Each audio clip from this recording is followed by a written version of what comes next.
Shalom, selamat pagi Bapak Ibu, saudara-saudari yang dikasihi oleh Yesus Kristus. Kita akan dengar-dengaran firman Tuhan di pagi hari ini. Mari Bapak Ibu kita siapkan hati kita bersatu di dalam doa. Sungguh besar Bapa kasih-Mu dalam kehidupan kami. Dan pagi hari ini juga Engkau nyatakan dengan memberikan hari yang baru di dalam kehidupan kami. Tuhan, kami mau melakukan hari yang Tuhan berikan itu dengan semangat. Kami mau melakukannya dengan sukacita.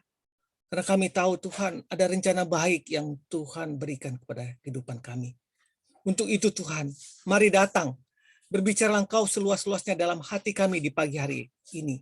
Agar kami boleh melangkah, menjalani hidup yang Tuhan berikan di pagi hari, siang hingga nanti malam ini.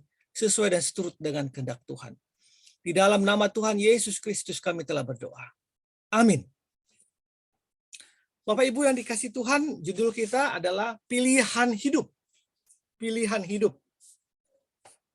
Nats sebagai landasan firman diambil dari 1 Petrus 3 ayat 8 sampai 9. Dan akhirnya hendaklah kamu semua seia sekata, seperasaan, mengasihi saudara-saudara, penyayang dan rendah hati. Dan janganlah membalas kejahatan dengan kejahatan atau caci maki dengan caci maki. Tetapi sebaliknya, hendaklah kamu memberkati. Karena untuk itulah kamu dipanggil, yaitu untuk memperoleh berkat. 1 Petrus 3 ayat 8 sampai 9.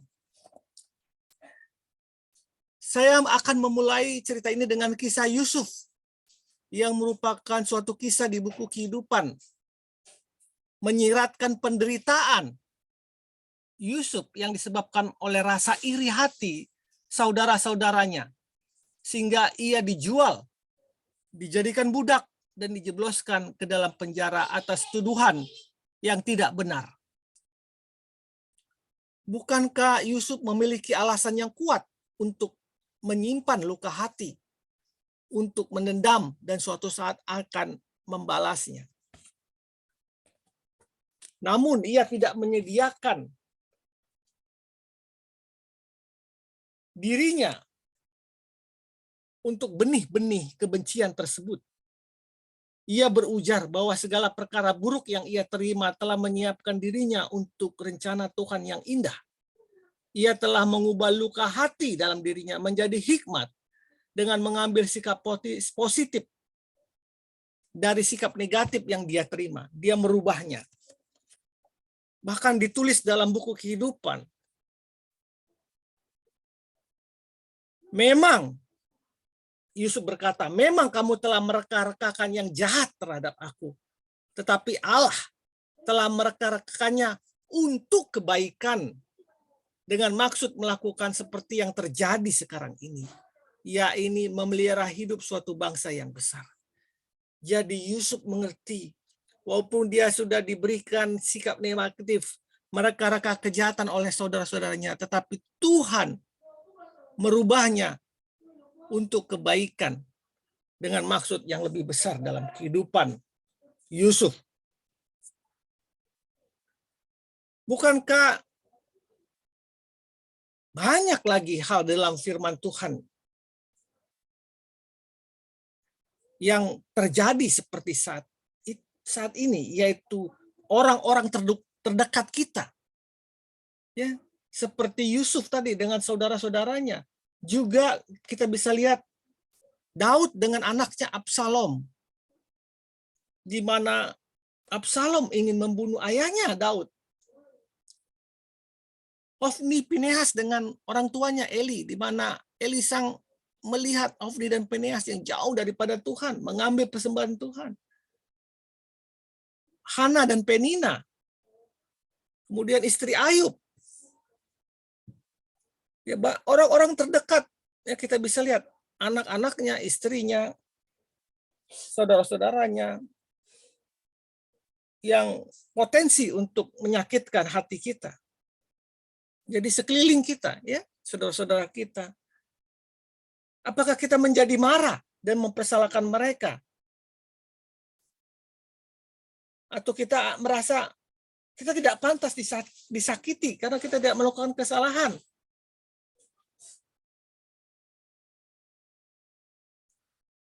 Itu pilihan hidup kita, Bapak Ibu Saudara yang kasih Tuhan.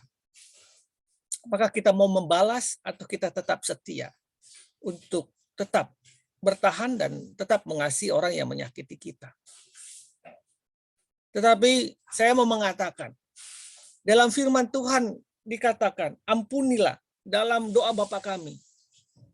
Ampunilah kami seperti kami juga mengampuni orang yang bersalah kepada kami. Firman Tuhan atau kalimat Tuhan dalam doa ini bukan hanya sekedar tulisan.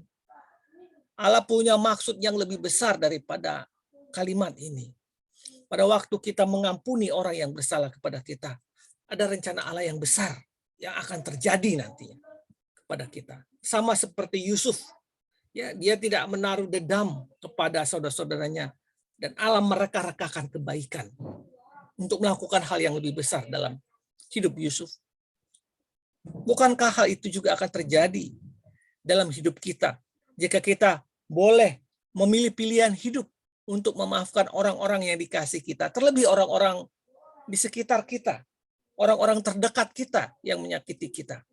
Percayalah, Tuhan punya maksud terbaik dalam kehidupan kita. Jangan salah dalam menyikapi luka hatimu. Ya. Every day is an opportunity to make a new happy ending. Setiap hari adalah peluang untuk mengakhirinya dengan kebahagiaan. Depend to you. Bergantung daripadamu. Apakah kamu mau mengakhiri setiap persoalan itu atau setiap peluang itu dengan kebahagiaan atau sebaliknya dengan sikap negatif atau bencana. Balik lagi ke dalam dirimu. Tetapi Tuhan menyatakan seperti firman Tuhan tadi, ya, bahwa janganlah membalas kejahatan dengan kejahatan atau caci maki dengan caci maki, tetapi sebaliknya hendaklah kamu memberkati, karena untuk itulah kamu dipanggil, yaitu untuk memperoleh berkat. Jangan membalas kejahatan dengan kejahatan, caci maki dengan caci maki, tetapi lakukanlah, berkatilah mereka yang melakukan itu, karena kamu akan memperoleh berkat di sana. Ada rencana Tuhan yang besar di sana. Bapak Ibu yang dikasih Tuhan, kenyataan menyatakan bukankah begitu banyaknya hancurnya keluarga karena perceraian suami istri, karena tidak mau memaafkan. Anak-anak akan lebih menderita. Padahal Tuhan pasti mempunyai rencana besar buat keluarga ini. Mempunyai rencana besar buat anak-anak mereka. Tetapi karena pilihan hidup mereka yang salah, mereka melakukan perceraian dan pemutusan dalam pernikahan. Maka rencana Allah yang besar itu, berkat Allah yang besar itu untuk keluarga itu menjadi hancur, menjadi pudar. Karena pilihan yang salah dari manusia itu, dari pasangan itu, dari ayah dan ibu itu. Jadi jika salah satu pasangan hidup kalian melukakan hati kalian, menghancurkan hati kalian, pilihannya adalah tetap bersabar dan tetap memelihara keluarga itu di dalam Tuhan, karena kita yakin bahwa Tuhan tidak akan diam dan Tuhan akan memberikan berkat yang jauh lebih besar buat keluarga ini. Memberikan berkat yang jauh lebih besar buat keluarga ini. Saya katakan 2 kali karena firman Tuhan mengatakan hal itu. Di dalam 1 Petrus 3 ayat 8-9. Bapak Ibu, bertahanlah. Every day is an opportunity to make a new happy ending. Setiap hari adalah peluang untuk mengakhirinya dengan kebahagiaan. Dan nantikanlah berkat Tuhan yang besar, yang jauh melampaui akal pikiranmu jika engkau tetap setia di dalam. Selamat menjalani kehidupan di pagi hari ini. Selamat melangkah dengan kesabaran. Tuhan memberkati. Amin. Amin. Amin.